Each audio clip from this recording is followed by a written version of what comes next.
예, 총선 참패의 위기를 수습하기 위해서 대통령실도 여당도 분주한 모습이죠. 우선 윤석열 대통령은 취임 2년 만에 영수회담을 제안했습니다. 물론 어제 실무 협상이 무산이 되면서 시작부터 좀 난간 아닌가라는 평가도 있습니다만 여러 가지로 기대가 큽니다. 그런가 하면 여당에서는 총선을 되짚어보는 백서를 만들기 위한 백서 TF를 꾸렸는데요. 바로 이 총선 백서 TF 단장은 험지 서울 마포갑에서 살아남은 조정훈 의원입니다. 자, 오늘 2부 첫 인터뷰 조정훈 의원 직접 만나보죠. 어서 오십시오. 네, 반갑습니다. 축하드립니다. 네. 제가 조정훈 의원은 정말 더 축하를 드려야 할 것이 599표? 네. 599표 차이로 이기셨어요? 네. 아마 제 평생 599라는 숫자는 평생 못 이길 것 같습니다. 아니, 출구조사에서도 사실은 이게 뒤지는 걸로 나오지 네, 않았습니까? 거의 10% 가까이 뒤지는 걸로 나왔고요. 뭐 쉽지 않은 선거였는데요. 뭐 제가 이겨서 많은 분들이 축하를 해주셨지만 저는 정치인의 한 사람으로서 국민 여러분께 좀 죄송한 마음이 있습니다.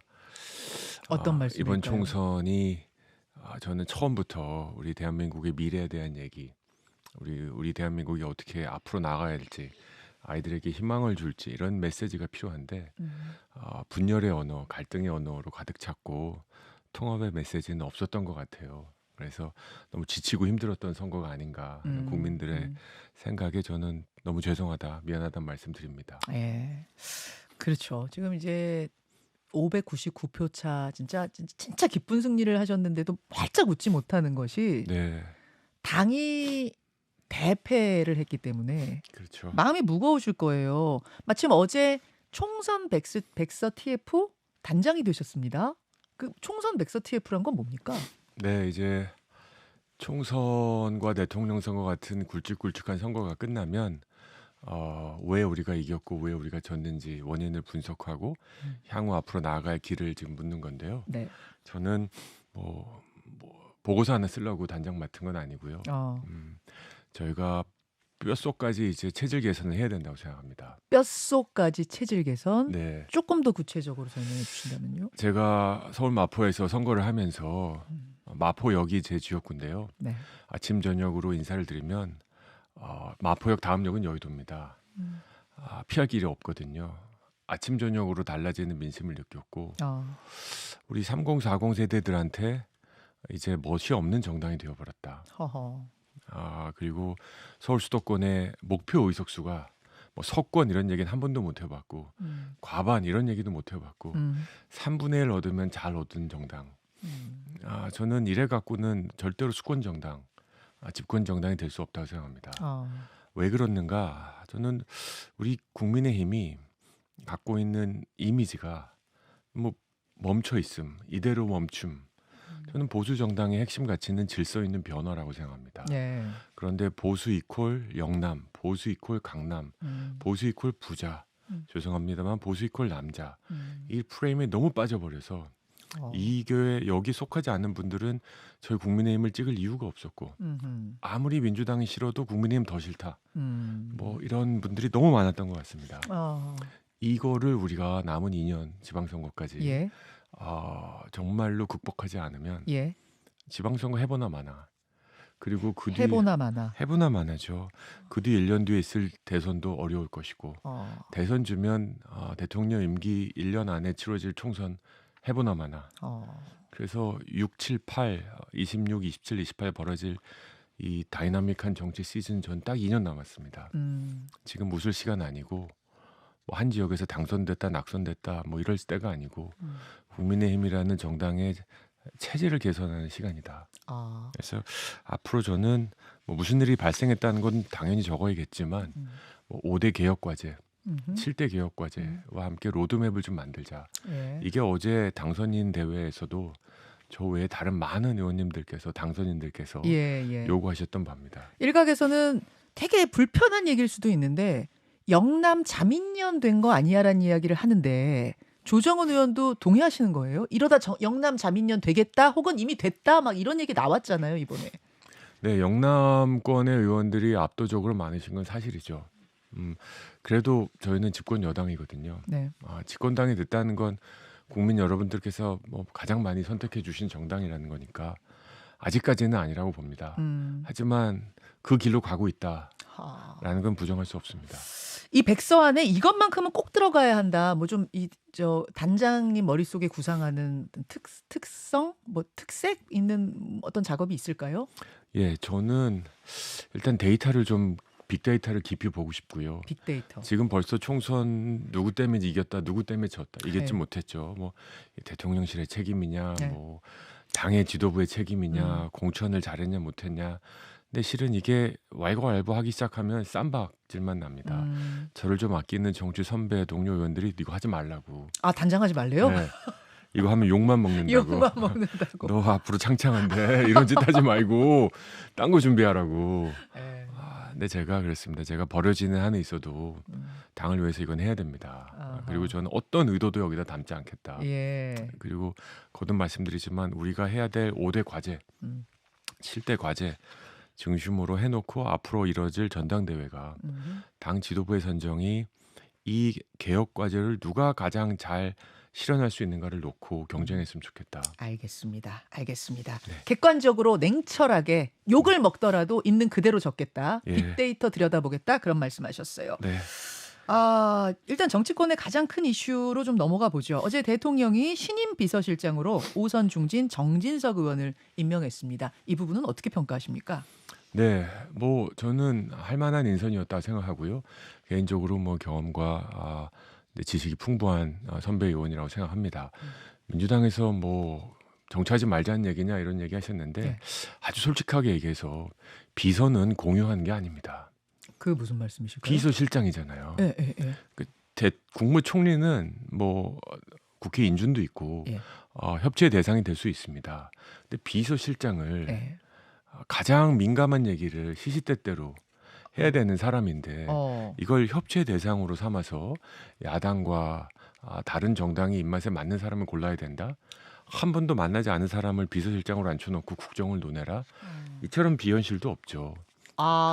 지금 야당에서 주문하는 건 상당히 비현실적인 주문이다 그렇게 보시는 거예요. 국무총리의 협치는 저는 받아들여야 된다 생각합니다. 총선의 메시지이기도 하고요. 하지만 비서실은 말 그대로 비서들의 모임이지 않습니까? 네. 대통령을 서포트하는 대통령께서 가장 편하고 속 얘기를 나눌 수 있는 사람을 지명하는 게 맞고 앞으로 어떤 방식으로 용산이 운영되는지를 보고 평할 게 맞다. 뭐 일리 있는 말씀이지만 이제 이런 얘기들이 나와요. 정진석 의원은 윤석열 대통령하고 동갑이고 동향이고 2016년에 첫 인연 맺은 뒤로 국민의힘 입당을 도왔던 핵심 중에 핵심 친윤 인사인데 다른 때면 몰라도 지금 총선 패배 직후에 국정기조의 전환을 요구하는 이때에 굳이 정진석 의원 아니어도 대통령과 소통할 수 있는 다른 이미지를 주는 의원은 없었을까? 과연 정무적으로 맞는 판단이야? 이제 이런 얘기 나오거든요. 어떻게 네. 생각하세요? 그래서 정진석이 필요한 거죠. 저는 이금은 예. 쓴소리를 해야 될 상황입니다. 대통령한테. 예, 대통령께 지난 2년 동안 해왔던 거를 아주 냉철하게 바라보면 아쉬움이 컸다. 이거 바꿔야 된다. 남은 3년 이거 바꿔야 된다. 불편한 얘기를 할 사람이 필요합니다. 생전 처음 만난 사람이 불편한 얘기하면 좋은 얘기도 안 들려요. 내가 당신을 아끼는 거 알지? 네. 나는 이 정부의 성공을 원하는 거 알지? 라는 기본이 깔려 있는 그 신뢰가 있어야 어려운 소리 할 수 있다고 봅니다. 아니 뭐 생전 처음까지는 아니더라도 대통령과 마음 터놓는 사람 중에서도 찐윤 이미지가 좀 아닌 분들은 없어요? 그럼 김현정 앵커님께서 누가 있은지 제가 좀 다시 제가 좀 전해드릴게요. 그 말씀은 대통령하고 마음 터놓을 수 있는 어떤 누구를 갖다 놔도 이런 평이 야당에선 나왔을 거다 그렇게 보시는 것 같아요? 대통령과 친하다는 게 죄일까요 지금? 국무총리도 아니고 비서실장인데 그건 아니라고 생각합니다. 알겠습니다. 그렇다면 이제 국무총리는 어떠한가? 사실 국무총리 인사는 지금 더 신중하게 이루어지고 있는데요. 맞습니다. 어떤 인물이 적합하다고 보세요? 저는 가장 중요한 건 비서실장 임명하고 정무수석 임명했기 때문에 야당과의 대화가 시작돼야 됩니다. 또 더 중요한 건 국민과의 대화를 시작하셔야 됩니다. 우리 국민들이 대통령에게 아쉬웠던 가장 큰 건 어떻게 보면 소통하는 방식, 비춰지는 방식이지 않습니까? 네. 이런 소통의 과정들을 시작하면서 야당으로부터도 의견을 들을 수 있다고 봅니다. 어떤 국무총리 인선에 대해서 국무총리 뭐 이름을 추천하라라기보다 네. 어떤 사람이 좋냐. 영수회담에서 그런 거 들어야 된다고 생각하세요? 그런 것도 논의할 수 있다고 생각합니다. 예. 뭐 국회 인준은 기본이지 않습니까? 그렇죠. 그리고 만만치 않은 22대 국회가 될 텐데 대통령께서 진정으로 국정을 협치로 운영할 생각이 있으시다면 국무총리만큼은 열린 마음으로 여러 후보군 중에 야당이 선호하는 후보군이 어떤 사람인지 들을 필요 있다 생각합니다. 주호영 총리 카드가 주말에 급부상을 했어요. 민주당에서 뭐 그 정도면 괜찮다 이런 이야기가 나왔다는 보도가 있는데 네. 사실 이제 주호영 의원 6선이 되십니다. 최다선. 친윤 인사는 아니고 오히려 대통령한테 쓴소리도 하는 인사 아니냐 이런 평을 당해서 받아왔던 분. 과연 그분 정도면 어떻다고 보세요? 하시겠다고만 한다면 아주 좋은 선택일 수 있다 생각합니다. 네. 제 기억에 작년인가요? 네. 국회에서 주는 가장 격이 높은 백봉 신사상 대상 수상자. 그러셨어요? 제가 옆에서 같이 수상했기 때문에 이러면서 또 깨알 PR을 하고 잘하셨습니다. 있습니다. 예. 그리고 민주당에서도 뭐 합리적인 원내대표 하셨지 않습니까? 네. 그때 굉장히 합리적으로 뭐 양보도 할 땐 양보하시고 그래서 대통령의 의중이 있으시고 본인이 수락할 의사가 있으시면 뭐 설마 뭐 대구 출신이다 이거 갖고 비난을 받으시겠습니까? 좋은 선택일 수 있다 싶습니다. 그렇게 보시는군요. 그나저나 어제 그 윤 대통령이 비서실장 인선을 직접 발표하는 장면이 상당히 눈에 띄었습니다. 왜냐하면은 직접 이런 인사를 발표하는 게 취임 이후 처음인데다가 즉석에서 취재진들하고 질의응답도 좀 있었어요. 간략하게. 그 장면 잠깐 보고 올까요? 네, 안녕하세요. 우리 신임 비서실장을 여러분께 소개하겠습니다. 질문 있으세요? 대통령께서 참모들에게 이제 정치하는 대통령이 되겠다. 국민들께 이제 지금부터는 국민들께 좀 더 다가가서 더 설득하고 소통하고. 네, 어제 이 장면. 이거는 다분히 국민들을 향한 어떤 메시지를 전하기 위한 행보라고 봐야 되는 거죠? 그럼요. 정치에서는 보여지는 게 생각보다 중요합니다. 저 등치 큰 두 분께서 저 실제로 보면 등치 되게 크시거든요. 두 분 다. 두 분께서 웃으시고 이렇게 국민 여러분께 다가가는 모습을 보였을 때 뭐 억지로 하겠지라고 생각해도 침 뱉을 사람 없거든요. 노력은 하는구나. 아하. 이런 평은 해주시잖아요. 웃는 얼굴에 침 못 뱉으니까. 그렇죠. 그리고 솔직하게 기자분들의 질문도 까칠한 것도 이제 받기 시작하시면서 그래야죠. 어제도 사실 까칠한 게 하나 나왔어요. 그랬나요? 이제부터 정치하는 대통령이 되시겠다 이런 말. 사실 이 얘기가 어떻게 보면 그럼 지금까지 정치 안 했다는 건가? 이게 까칠하게 생각하면 되게 까칠할 수 있는 질문인데 그렇죠. 받았거든요 어제 대통령이. 김윤종 뉴시소 정도에서야 나올 수 있는 질문인데 그렇죠. 그러면 어제 이 일회성 질의응답으로 그치는 게 아니라 앞으로 과거에 했던 것 같은 도어 스태핑을 재개할 가능성도 있다고 보세요? 뭐 매일 하는 거는 좀 더 생각해 봐야겠지만 정례화할 필요는 있다고 생각합니다. 그리고 자유롭게 기자분들이 질문하실 수 있는 시간을 드리고 또 더 생각할 시간이 필요합니다. 그럼 생각할 시간 필요하다고 솔직하게 말씀하시면 되는 거고. 그 질문에 대해서는 좀 나중에 답하겠다, 생각해보겠다 이렇게. 뭐 그렇다고 욕먹을 건 아니라고 생각합니다. 그럼 지난번에 하다가 사실은 여러 가지 갈등들만 일으켜서 그만둔 거 아니겠습니까? 그때에 부족했던 부분을 다시 좀 복귀하고 보완해서 정리해와 매주 1회 뭐 이런 정도? 네, 매주 1회 정도면 저는 아주 뭐 바람직하다고 생각하고요. 취임 2년 동안 대통령께서도 많은 학습 능력이 있으시기 때문에 뭐 그때랑 다르실 거다. 그 조심스럽지만 적극적으로 해서 소통해 나가고 또 쓴 질문도 받고 또 약간 당황하는 모습 그런 것도 보여주는 게 국민들이 바라는 바거든요. 저분도 인간이구나. 저분도 고통을 받는구나. 그게 조금 실제로 논의가 되고 있다고 해요. 도어 스태핑 재개 문제? 그건 제가 잘 모르겠습니다. 그건 모르시겠어요. 하지만 매주 1회 정도는 뭐 진솔하게 좀 도어 스태핑 했으면 좋겠다는 개인적인 의견. 그렇게 해서 정말로 큰 똥볼만 차지 않으시면 지지율은 올라갈 거라고 봅니다. 하긴 더 내려갈 때도 없잖아요 지금. 여기까지. 너무 직설적으로 얘기했나요? 굉장히 낮은 지지율을 좀 뭔가 타파해야 하는 돌파구를 찾아야 하는 상황에서 저것도 좋은 방법이 될 것이다. 맞습니다. 그런 말씀. 비서실장 10번보다 본인 한 번이 좋을 겁니다.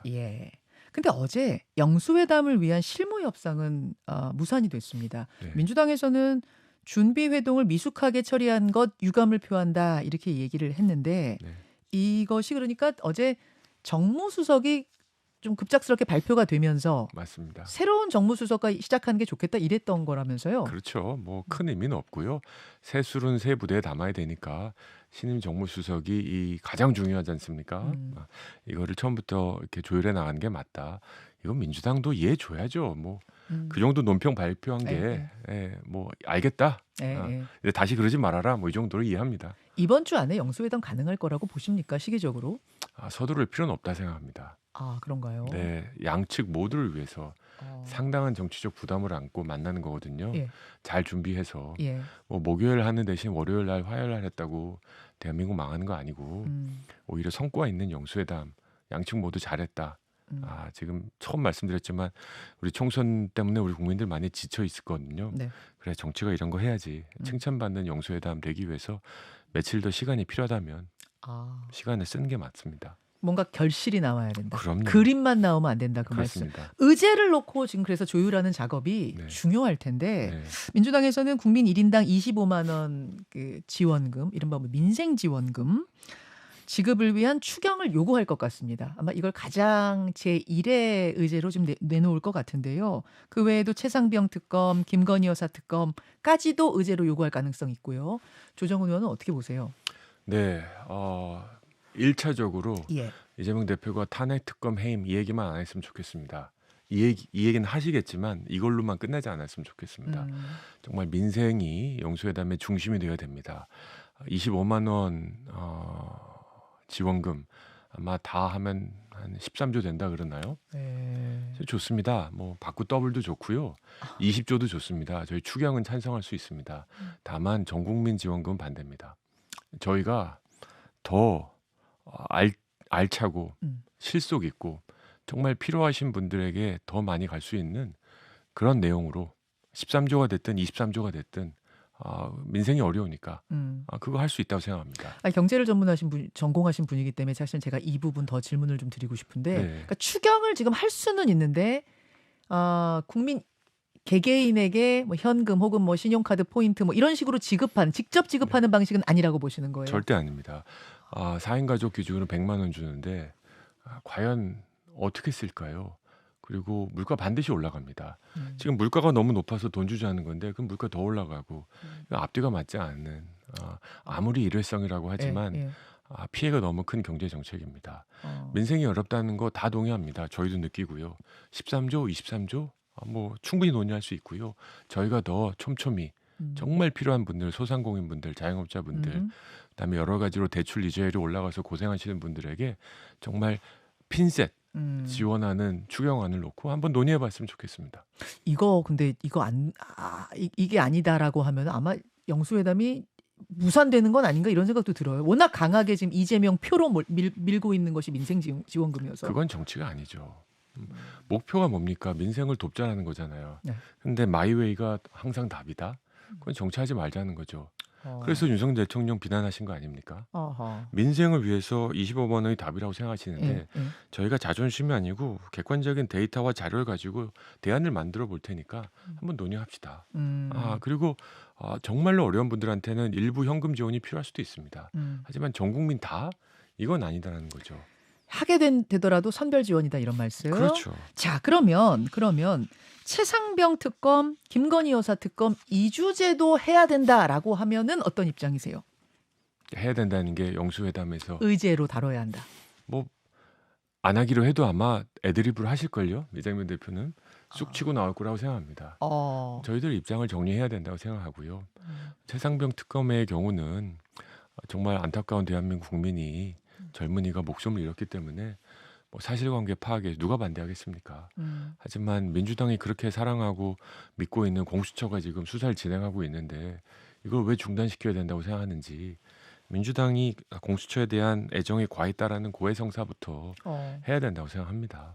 김건희 여사 특검은 그건 뭐 저는 정쟁 문제이기 때문에 논쟁 자체가 아니라고 생각합니다. 근데 말씀을 듣고 보니까 영수회담 이거 의제 조율하는 과정 쉽지 않겠는데. 목요일까지 안 되겠죠? 안 될 것 같아요. 오늘 화요일인데. 아예 무산되는 거 아닌가 저는 그런 생각도 드는데. 아닐 겁니다. 그건 아니라고 네. 보세요. 총선 백서 TF 단장 조정훈 의원 만나고 있습니다. 그나저나 또 하나 큰 화제가 된 것이 윤 대통령이 한동훈 전 비대위원장한테 오찬을 제안했는데 거절당한 일입니다. 물론 건강상의 이유를 들었지만 정가에서는 뭐 그 이유 뿐이겠는가 이런 얘기가 나와요. 일단 월요일 만남을 금요일에 제안하면서 그것도 직접 전화가 아니라 2달이 건너 전화한 거. 이것도 한동훈 위원장이 좀 서운했을 수 있을 거다 이런 얘기 나오고 홍준표 시장을 먼저 만난 후에 만남 제안한 것도 좀 인간적으로 서운하지 않겠는가 이런 얘기도 나오고 어떻게 생각하십니까? 만약에 저한테 그냥 전화 한 통 걸어서 뭐 할까 말까 물어봤다면 네. 저는 이를 악물고락도 만나라. 한동훈 위원장한테 그렇게 조언하셨을 거예요? 하실 겁니다. 어. 왜냐하면 이렇게 바라보는 시각들이 둘 간의 관계가 뭐 더 나빠진 거 아니냐, 갈등 아니냐, 뭐 제2, 제3의 윤한 갈등 아니냐. 네, 네. 이게 총선에 진 저희 집권 여당한테 결코 좋지 않은 뉴스입니다. 비대위원장으로서 총선을 마무리하는 어쩌면 해단식과 같은 행사가 될 수 있었거든요. 그 장면이. 네. 그리고 뭐 비공개일 테니 그리고 또 처음 만나는 관계도 아니시니 네. 서운한 거 있으면 솔직히 서운했다. 말하면 되는 거고 제 뜻은 이게 아니었다. 얘기하면 됐을 텐데 뭐 2-3번 건너서 전달받았다. 네. 뭐 금요일 날 월요일인데 너무 빠르다. 이거 갖고 뭐 그랬을 것 같지는 않고요. 진짜로 건강상 이유였다고 보세요, 그러면? 저는 건강이 소진됐다는 느낌은 유세 지원을 오면서 만난 한동훈 위원장한테 강하게 느꼈고요. 예. 굉장히 힘든 상태일 거다라고 짐작은 합니다. 예. 그래서 그럼에도 불구하고 타이레놀 2알 먹고락도 만나셨으면 더 멋있었겠다. 진짜 한동훈 비대위원장이 맨날 얘기한 지금 대한민국이 앞으로 나아가느냐 미래를 후퇴하느냐의 기로에 서 있잖아요. 이런 상황에서 당정이 갈등을 갖고 있다라는 메시지를 굳이 만들 필요는 없었다. 다시 꼭 만나야 한다고 생각하세요? 그럼 두 분이? 뭐 대통령께서 조만간? 다시 한번 초청을 하시면 뭐 수락하지 않을까 짐작합니다. 아니, 안 만날 이유가 있나요? 아니 한동훈 위원장이 더 이상은 윤석열의 그림자, 윤석열의 부하 직원이 아니다. 나는 이제 한동훈은 한동훈의 길을 간다라는 걸 이번에 상징적으로 보여준 거 아니냐라는 해석도 세간에는 나오거든요. 그런 해석은 대통령에게도 한동훈 위원장에게도 생산적이지 않습니다. 지금 임기 3년이 남은 대통령을 네. 극복하고 일어서겠다. 그러면 지난 대선에 우리가 왜 이겼는지 그냥 이기고 지는 싸움이 아니거든요. 정치는. 네. 그렇지 않습니다. 그래서 어떻게든지 이 정부의 성공을 위해서 모두 노력하고 법무부 장관이셨잖아요. 예. 정권에 책임이 있다고 하셨잖아요. 예. 네, 그래서 그런 메시지는 지금으로선 적절치 않고 어떻게 하면 내가 이 정부의 성공을 위해서 노력할 수 있는가. 남은 3년 동안 네. 뭐 27년에 어떤 결정을 하시든 그게 맞다고 저는 믿습니다. 그렇게 생각하세요. 전당대회가 좀 미뤄지면 한동훈 위원장이 나올 가능성이 있다고 보십니까? 아무리 좋은 건전지도 네. 충전할 시간을 충분히 주지 않으면 수명이 줄어듭니다. 운동선수도 너무 자주 등판하면 선수 생명이 줄어듭니다. 아무리 한동훈의 개인기는 아마 동급 최강일 겁니다. 우리 지난 총선 때 느꼈고요. 근데 충분히 완전히 방전됐다고 생각합니다. 저는 충전할 시간을 주는 게 얼마나요? 그건 제가 판단할 수 없습니다만 아무리 빨라도 아무리 고속 충전을 해도 100일 안에 충전할 수는 없을 걸요. 그렇게 보세요. 알겠습니다. 지금 이제 전당대회가 치러질 텐데 그게 6월이 됐든 7월이 됐든 혹은 9월이 됐든 조정훈 의원도 도전할 혹시 각오돼 있... 왜냐하면 수도권에서는 지금 몇 명 된 사람이 없어요. 근데 아까 말씀하셨다시피 체질 개선해야 된다. 수도권에서 민심 잡지 않으면 다음 선거 아무리 치러도 어렵다. 이 상황이면 도전할 생각 있으십니까? 어제 이제 당선자 대회에서 빨리 전당대회를 하자. 네. 왜냐하면 비대위원장은 임명직 권력이기 때문에 예. 선출직 권력인 당대표하고 추진할 수 있는 동력이 다르다. 뭐 그건 맞는 얘기죠. 또 9월부터 시작되는 정기국회 전에 당 지도부가 들어서야 된다. 그래서 저는 빠른 시간 안에 전당대회를 하는 게 맞다고 생각합니다. 그 전제 하에 네. 다음 당대표는 네. 이름이 대표라는 멋있는 이름이지만 희생과 봉사 그리고 명예직은 아니라고 생각합니다. 아마 엄청 욕먹을 거고요. 어려운 일, 험한 일 많이 해야 된다고 생각합니다. 그 자신의 정치 생명을 걸고 개혁을 이뤄내야 되고 이거 이뤄내지 못하면 그 다음은 없을 수도 있다고 생각합니다. 그 욕먹을 각오, 희생의 각오가 된 사람만 이번에 나오는 거라서 사실 안 나올 분들도 계실 텐데 맞습니다. 조정훈 의원이 그 각오가 돼 있으신가 제가 여쭙는 겁니다. 우리 국민의힘 구성원 그 누구도 지금 이런 상황에서 몸살일 상황은 아니라고 보고요. 나올 돌고 각오 돌고 돌아서 저밖에 없다. 정말 그런 현실이 0.1%의 가능성일지 모르겠지만 그럼 해야지 어떡하겠습니까? 알겠습니다. 저는 처음에 합당할 때 시대전환에서 합당할 때 네. 수술칼이 되겠다라는 말씀을 드렸고 맞아요. 이번 총선에 왠지 제 책임인 것 같은 느낌도 있습니다. 제가 당의 체질을 개선하고 확장하겠다라고 던졌는데 선거 막상 시작하니까 마포 갑을 못 나오더라고요. 그 부끄럽고 죄송한 마음이 있습니다. 수술칼이 다시 될 각오도 돼 있다는 말씀을 끝으로 조정훈 의원과 인사하죠. 조 의원님 고맙습니다. 감사합니다. 김현정의 뉴스쇼는 시청자 여러분의 참여를 기다립니다. 구독과 좋아요, 댓글 잊지 않으셨죠? 알림 설정을 해두시면 평일 아침 7시 10분 실시간 라이브도 참여하실 수 있습니다.